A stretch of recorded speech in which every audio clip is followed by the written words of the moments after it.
Now, if you take saturation current equation, and MOSFET is at saturation, we got to know that ID is equal to mu n Cox W by 2L into VGS minus VT whole square. I am taking ideal model. Okay.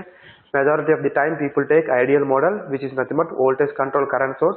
I am not considering channel length modulation, where you will get the complete expression into 1 plus lambda into VDS. Now, what is mu n? Maybe if I take the cross-sectional view, right, or I can say the three-dimensional view, don't write. You observe how I am drawing, therefore you can draw in the same way. But if you try to draw along with me, if you miss something, it is difficult to draw. Okay, I am going to give you the three-dimensional view. This is what is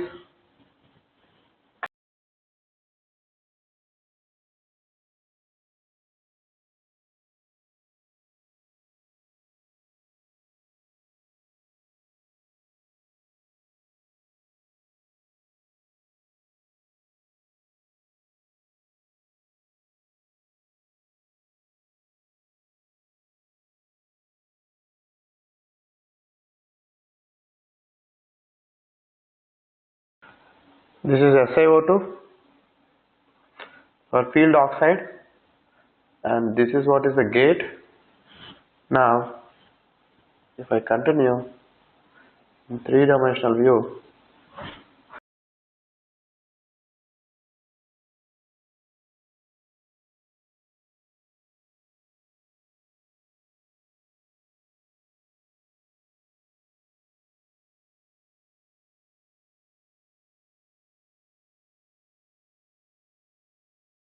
this is P substrate, this is bulk, and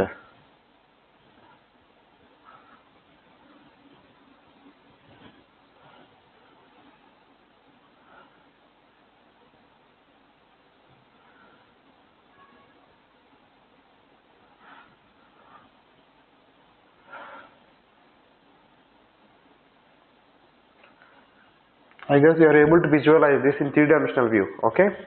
Now this is what is the gate, and this is what is the source, and this is what is the drain, and this is what is the bulk. Okay. Now in three-dimensional view, if you see, this is what is called between drain and source. Whatever you have, that is what is called channel, and this is nothing but length of the channel. This is L, and this is nothing but width of the channel. Therefore, this is nothing but width of the channel, and this is nothing but the thickness of oxide.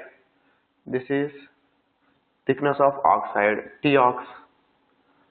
Okay, and this is associated with substrate doping concentration, because this is p-type semiconductor or p-type substrate. It is associated with acceptor doping concentration. Okay, and this is what is lightly doped. If the doping concentration of your substrate changes, then threshold voltage of your MOSFET also changes. Therefore, these are all typical values. Typical in the sense, for a typical MOSFET, the substrate is lightly doped. The entire entity, which is nothing but your MOSFET, when I say that is typical, your substrate is lightly doped. Okay. Now this is what? Now this is what your SiO2, or this is what your oxide, and this is what your metal gate. This is nothing but your metal gate. Earlier people used to use aluminum, but nowadays people are not using aluminum. Then people are using polysilicon, that is a different material. Those things will come under VLSI. Okay. Now this is what your MOSFET structure. It is three-dimensional view. What is three-dimensional view?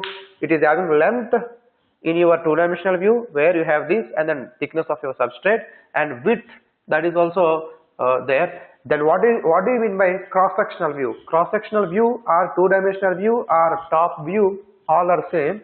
Cross-sectional view is nothing but when you chop. If you think like a three-dimensional view, the width portion of your MOSFET, you chop and then take a slice. That is nothing but what? Top view. That is nothing but cross-sectional view. That is nothing but two-dimensional view, right? The cross-sectional view of your MOSFET is nothing but your side view or top view. Top view means from here it is top view. Can I say that?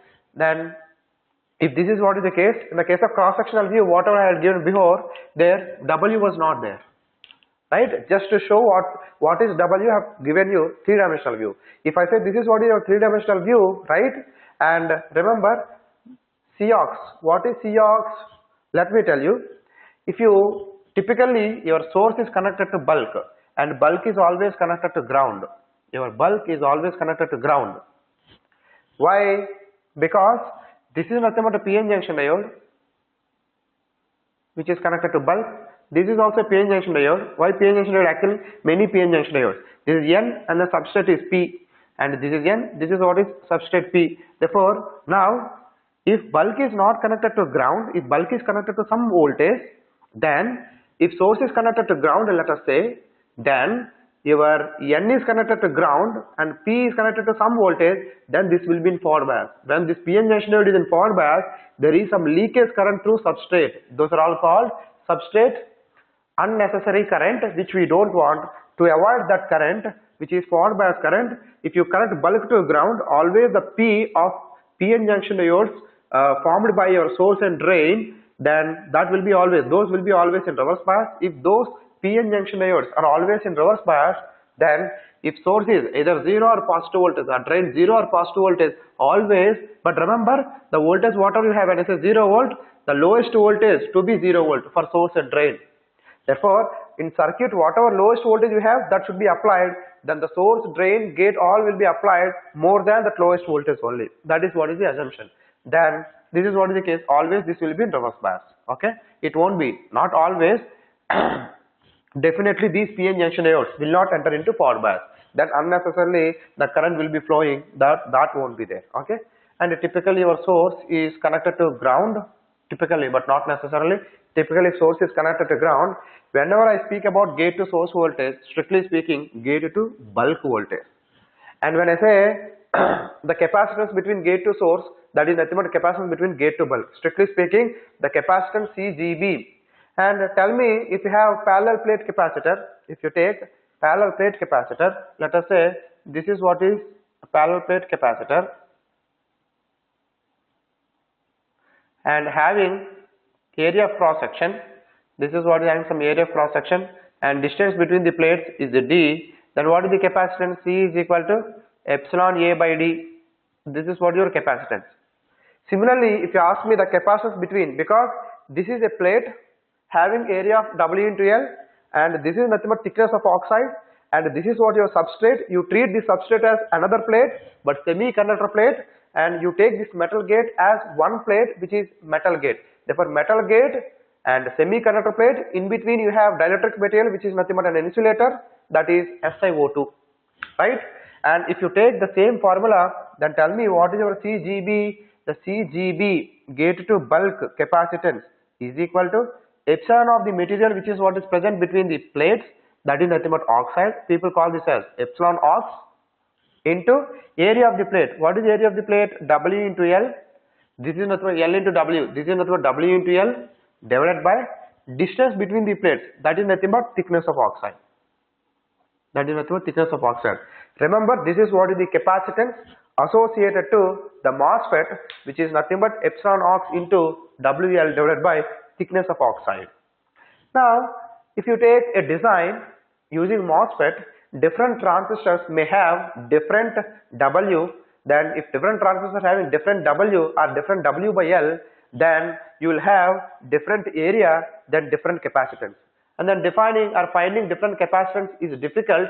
We need independent or process dependent capacitance. Then what people did, W into L taken to left hand side, and then people got CGB, or that is what people call it as Cox, that is nothing but capacitance per unit area, which is nothing but the gate to bulk capacitance per unit area. Therefore it is capacitance per unit area. Basically this is nothing but epsilon ox divided by Tox. Therefore epsilon ox by Tox is nothing but it is capacitance per area, unit area. That is what is our Cox. Remember, even the name Cox, capacitance, but it is not capacitance, it is capacitance per unit area. That's why the units of Cox, farad per meter square. Okay, that is what it is. I hope everybody understood what is CGB. Okay, or what is Cox? Cox is nothing but the gate to bulk capacitance divided by W into L. Tell me, if source is connected to bulk, whether it is CGB or CGS, both are same, provided source is connected to bulk. If source is not connected to bulk, that is simply CGB. Okay, done. Now, and Cox is known to you, W, width of the transistor, L, length of the transistor, VGS, the gate to source voltage, and what about mu n? Once you apply gate to source voltage, strictly speaking gate to bulk voltage, gate to source voltage, then you are going to form the channel. Once the channel is formed, let us say n-type channel, then the electron which is what is there in the channel, the mobility of the electron, that is what is nothing but mu n. That is simply mobility of your electron which is what is present in the channel. And Vt, what is Vt? Vt is nothing but volt equivalent of temperature, right?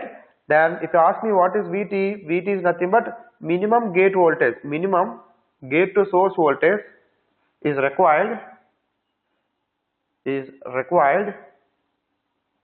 to form the channel, to form the channel.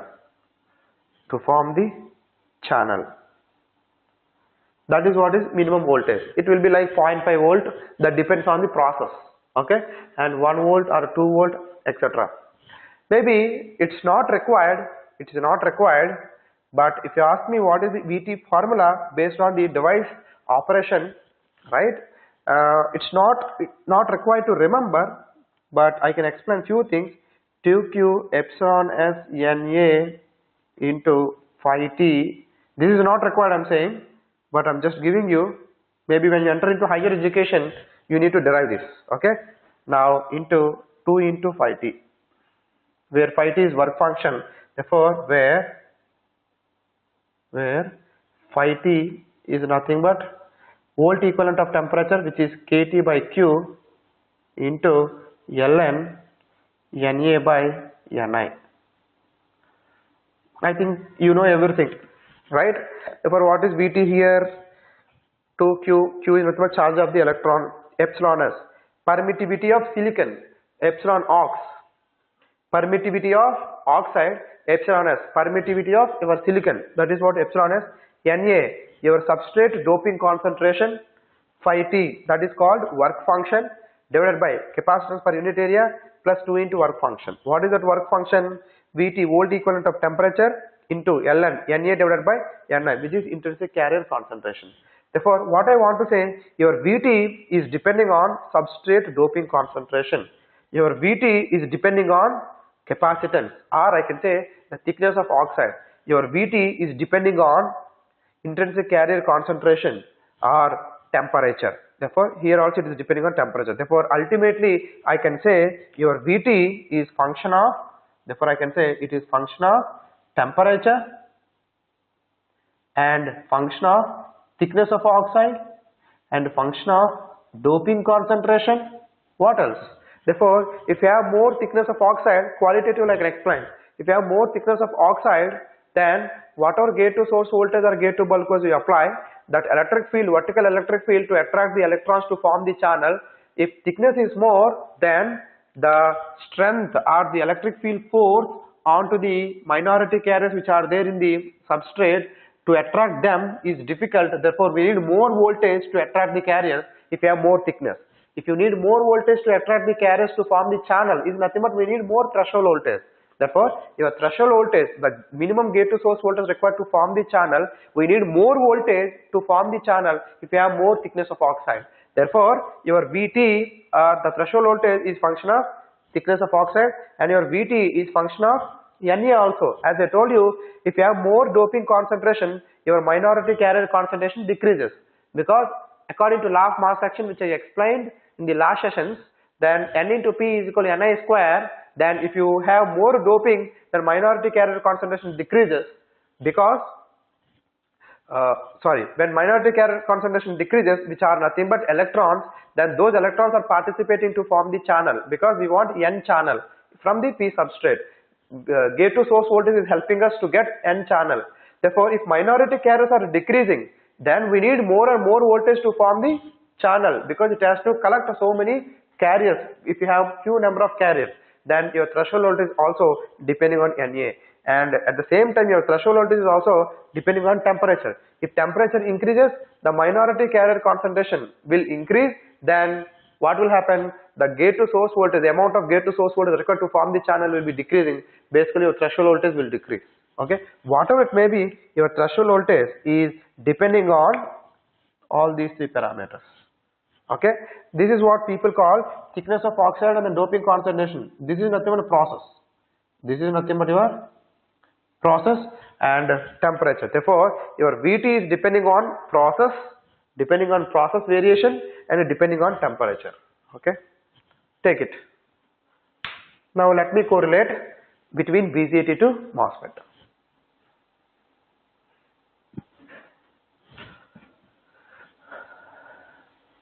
This is not VT function, this is nothing but our VT.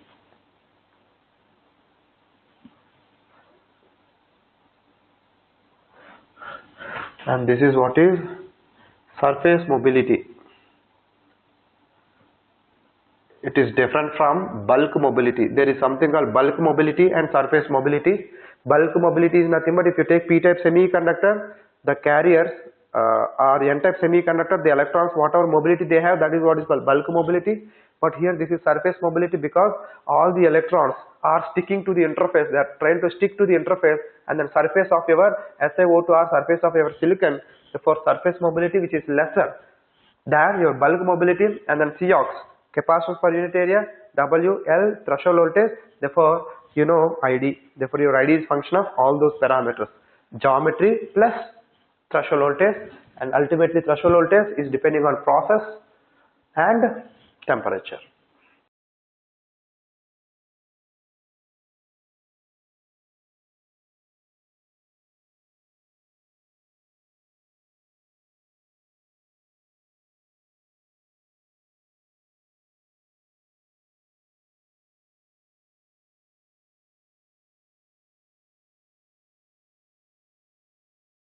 No need to remember that VT formula. Again, that is what is the level 1 formula.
If you are dealing with dual power supply, then whatever lowest voltage you have, let us say plus or minus 5 volt, plus 5 minus 5, plus 5 is highest voltage, minus 5 is highest voltage, then instead of 0 you have to connect it to minus 5. The circuit whatever you are operating, right, if that is dealing with dual power supply, then always we need to give bulk to lowest power supply. Okay, what I do, I will write it 0 volt, therefore let us say which is lowest power supply. Whatever lowest power supply you have, that should be connected to bulk. Lowest power supply. But in the case of PMOS, highest power supply, the bulk will be connected to highest power supply. You can write a note. If you draw after this, write a note for PMOS, the bulk will be connected to highest power supply. The bulk will be connected to highest power supply. Maybe in this example you can say VDD is nothing but your highest power supply, then that will be connected to VDD. Why lowest power supply, highest power supply? They do not see any forward bias PN junction formation in the substrate.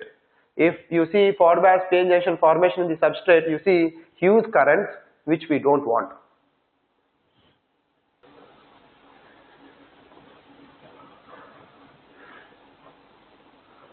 If you draw only 3-dimensional view, Then only we will understand what is Cox, what is W. Else it is difficult to understand. We need W parameter, which is hidden parameter from cross-sectional view.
Is this over?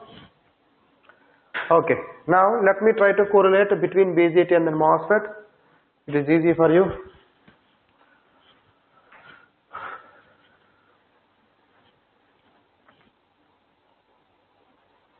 See, because of this SiO2 only, there is no DC current which is what is flowing through the gate to channel.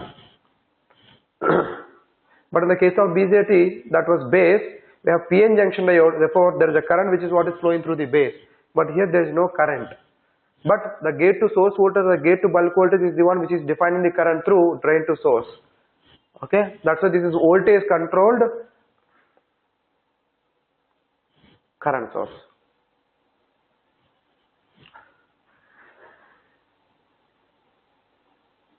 Okay.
Now, if you take switch action, let us say I want switch. If I want switch, it is associated with on state and off state. Now, if you take the same switch from BJT, right, then we know that, right, I can explain. If you take, how can I explain, because I want to explain with respect to the same, therefore on state and then off state, what I am thinking is how effectively I can explain the relation between BJT and then MOSFET, like column wise, row wise. For example, when I say on and off,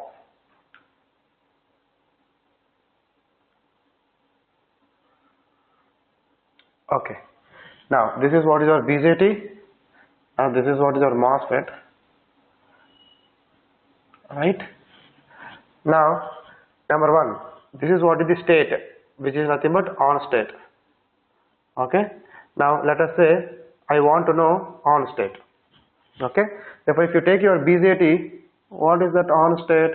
The on state is nothing but ideally this is what is 0, but practically it is having some on resistance. This is what is on resistance in the order of 10 ohm. That is what I told, between collector to emitter, because this is collector, emitter and then base.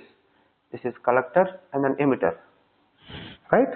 This is what is your on state. And then what is the region? This is nothing but, in this case, this is what is your, when BJT in this region, this is what is your saturation region. This is saturation region. Okay. Now if you take MOSFET, okay, now if you take MOSFET, this is drain, this is source, this is gate, this is nothing but, in ideal model, this is also on between drain and source, this is nothing but ideal model. I can say this is saturation region, but this is ideal model, and now this is practical model or level 2 model. Okay, and this is region, this region is nothing but, when you say on state, that is nothing but saturation region. This is saturation region. Now coming back to this is what is your ideal model, and here maybe case 2, if you take, this is nothing but between drain and source, this is your R on, right, or RD. If you ask me what is that, that is nothing but 1 by, we already derived this part, mu n Cox W by L into VGS minus VT, right? This is what we derived, and I told that this is controlled by your gate to source voltage. That is what is derived. And if you ask me, this will be in the order of hundreds of ohm. Okay, and this will be almost 0, in the order of tens of ohm, and formula is straightforward. It is simply resistance which is constant almost. Then normally typically people take it as 0. Okay, that is fine. Now this is what is ideal and this is what is practical model. But on switch is nothing but linear region or ohmic region or triode region or active region. Okay, here that no confusion. Here this is what is called saturation because VCE is saturated. Here this is linear region because it is acting as a resistor and it is voltage controlled resistor. This is what is voltage controlled resistor. This is voltage controlled resistor or variable resistor. Okay, listen, therefore part 1 is over. Now part 2 of your switch action, that is nothing but off switch, right? Therefore maybe in the case of BJT, what is that on switch state? That is what your saturation, but what is the condition for the saturation? The VBE should be greater than or equal to 0.7 and VCE should be less than or equal to 0.2. This is what is the condition for the saturation. Okay, now what is the condition for linear region? That is nothing but the gate to source voltage should be greater than or equal to VT. It is repetition, okay, but just to compare, right? And it is like this: VGS is greater than VT, VBE greater than or equal to 0.7. Here it is 0.7, which is cut-in voltage, but here it is threshold voltage, and your VC should be less than or equal to 0.2. Here similarly your VDS also should be less than VGS minus VT, not equal to. It is very much less than VGS minus VT. Then only this is what is called active region, right? This is what is linear region. Similar, almost similar, but the numbers are different but almost similar. Therefore, first of all, channel should be formed. Sorry, first of all, both should be in active forward bias. VB should be greater than or equal to 0.7. VC should be less than or equal to 0.2. Then only both the PN junctions will be in forward bias. Similarly, first of all, channel should be formed. VGS greater than or equal to VT, and then slightly we are applying the VDS more than 0. Therefore, VDS is less than VGS minus VT. Therefore, this is nothing but a resistor. Okay. Now, case 2, off state. When I say off state, therefore this is what is on state. Now if you ask me off state, therefore the BJT between collector to emitter is ideally open but practically some resistance, but in the order of mega ohm, okay, between collector to emitter. Collector to emitter. This is what is ideal model and this is practical model. But what is the condition to get it? And this region is called cutoff in both the cases. Cutoff and cutoff, the region, the condition required for this is nothing but VBE should be less than 0.7. If VBE is less than 0.7, it is nothing but cutoff only.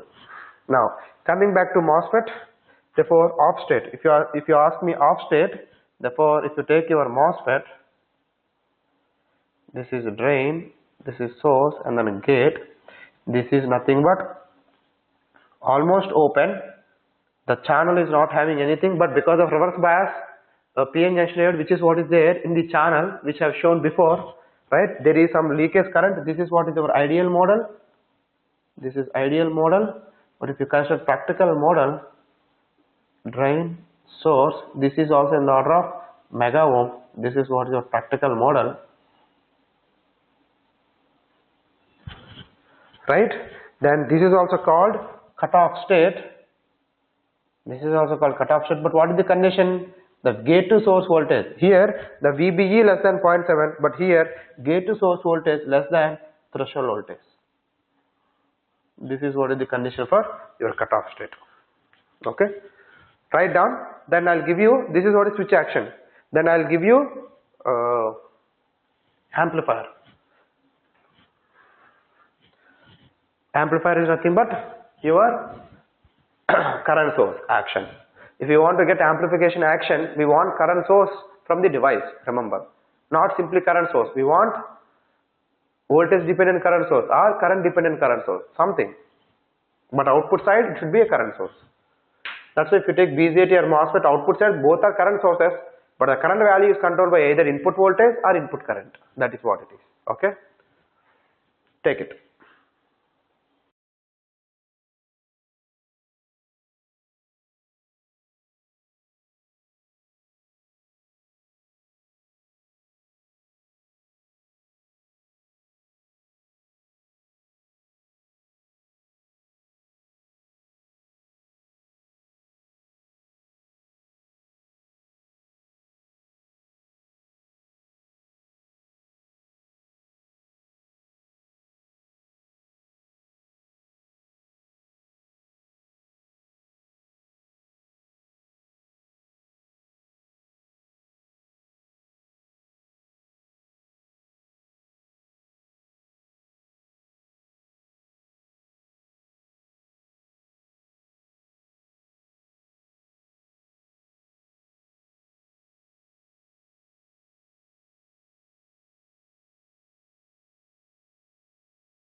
I'm just giving you the DC relationship, okay? I'm not incorporating any time information. If I incorporate time information, what does it mean? If I incorporate time information means on off means frequency will come into picture, okay? I'm not speaking about those things under steady state if MOSFET is on, under steady state if MOSFET is off. There is no timing information, okay? If timing information is incorporated in the case of switch, that is nothing but propagation delay. If you use MOSFET, like let us say CMOS inverter, then what is the propagation delay, which is high to low, low to high, right? Those things will come into picture. But here I am not speaking those things, I am speaking like under steady state if it is on, how it is. Under steady state if it is off, how it is. for both BJT as well as MOSFET. Similarly, I am going to explain your current source from both BJT as well as MOSFET. If I incorporate AC, which is nothing but your amplifier, that is what I want to say. But anyway, I explained to you which is DC mode. Now I will give you the relation between DC to AC only for current source, which is useful for amplifiers. That part we will see. Slowly, let's go one by one. If I explain everything at the same time, we will not understand. Let us go one by one. Therefore, now timing information is not added. If you add time also, then you get different things.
Done? Okay. Now let's see, this is what is switch action. Now let's see amplifier.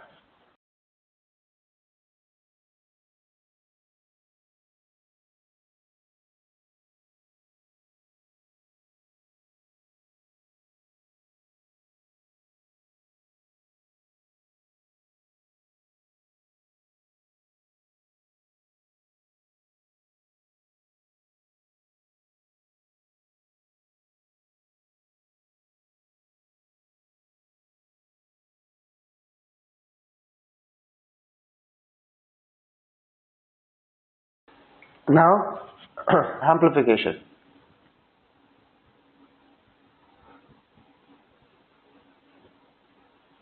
Okay. Now coming to BJT,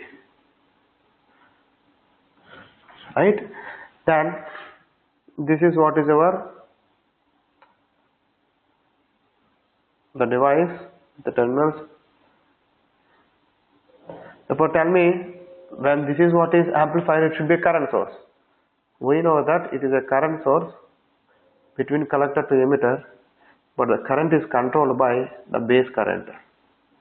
And I told this is nothing but current control current source. But if you see IC is equal to beta into IB plus 1 plus beta into IC naught. Right?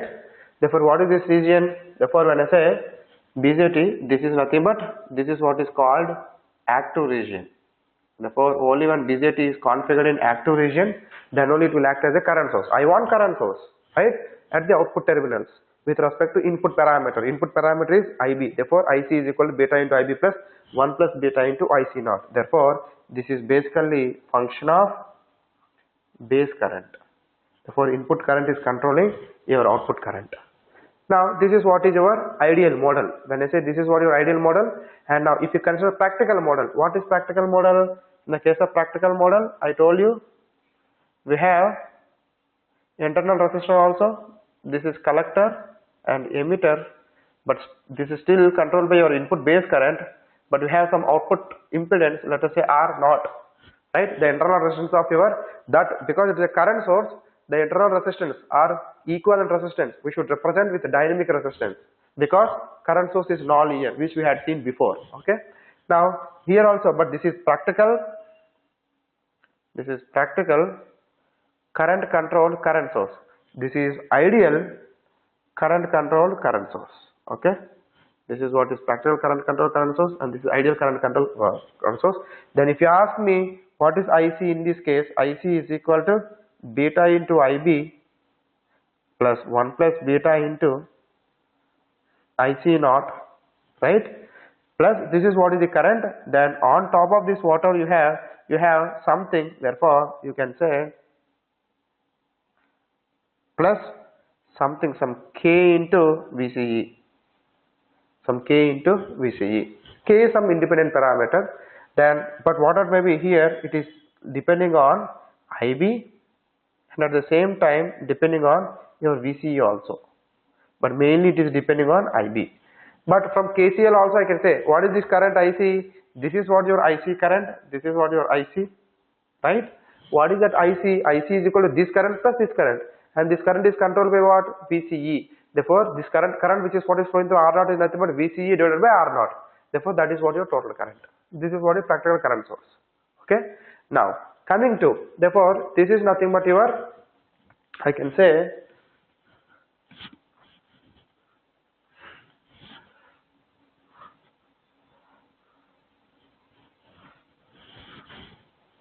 this is the BJT part, but this is what is your, this is your amplifier, from amplifier. Now coming to MOSFET,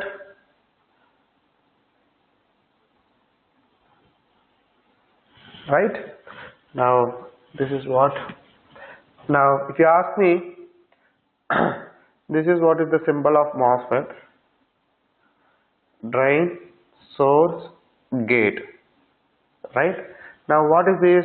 This is a current source between drain and source.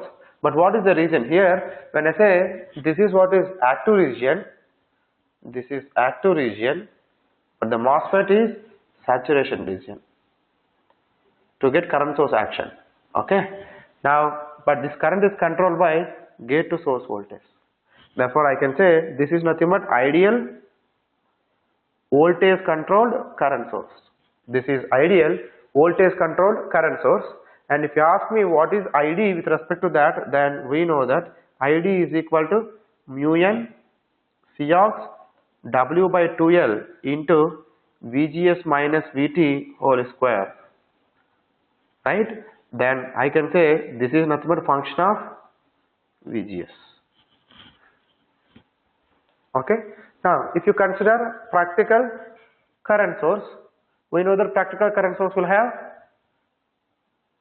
internal resistance. This is drain, source, but still this is what is controlled by gate to source voltage. And now this is what is your output impedance. Let us say R0 or RD, anything is fine, but it is simply represented with small letter R0, right? Then this is nothing but your practical current source. This is another practical current controlled current source, sorry, voltage controlled current source. Voltage controlled current source, right? Then if you ask me what is this ID, ID is equal to mu n Cox W by 2L into VGS minus VT whole square plus 1 plus lambda into VDS.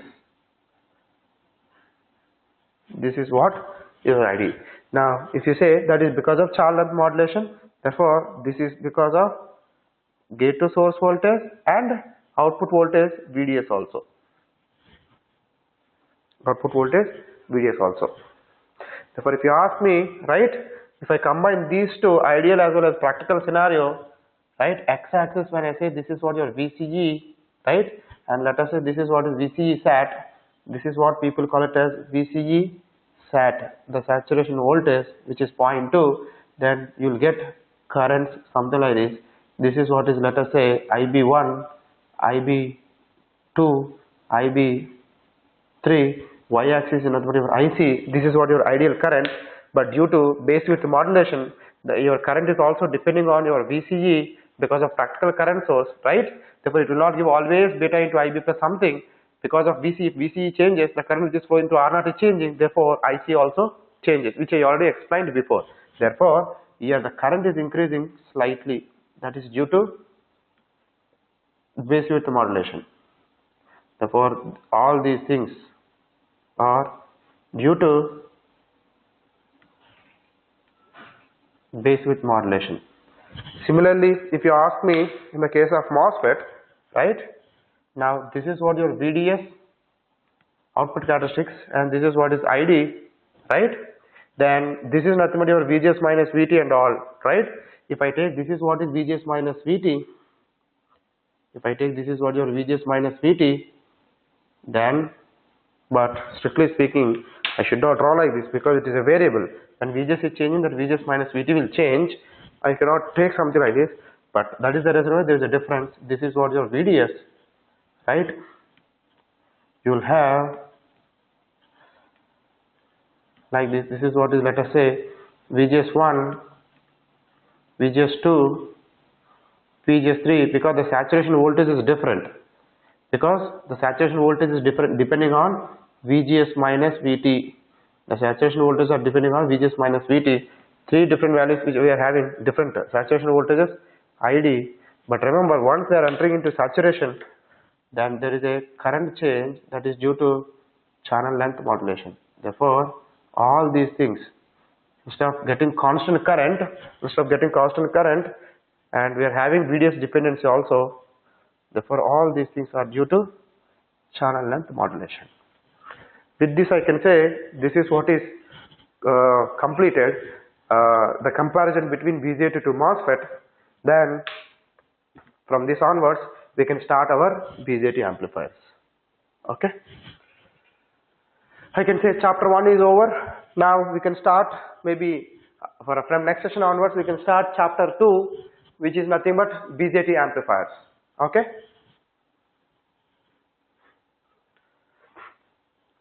You can write.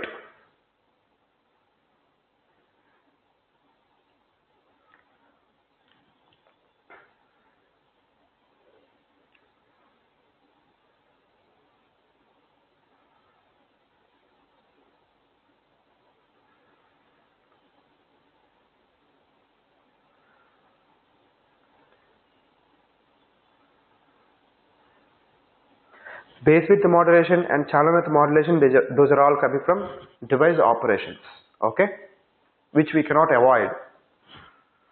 And remember, from technology to technology, and if you take current technology, let us say 10 nanometer or 7 nanometer, in the case of MOSFET, right, the channel length modulation effect is more.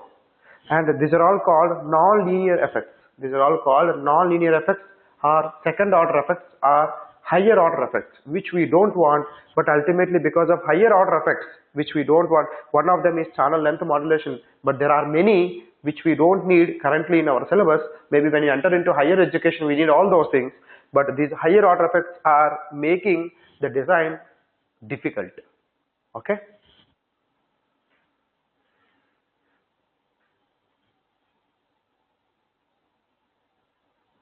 Anyway, we have to go one by one. We cannot read or we cannot understand or we cannot get everything at the same time.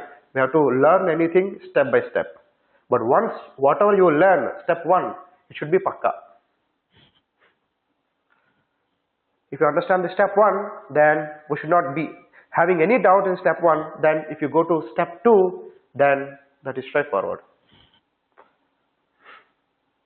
I think you can continue. I'm not needed for copying, therefore you can write down.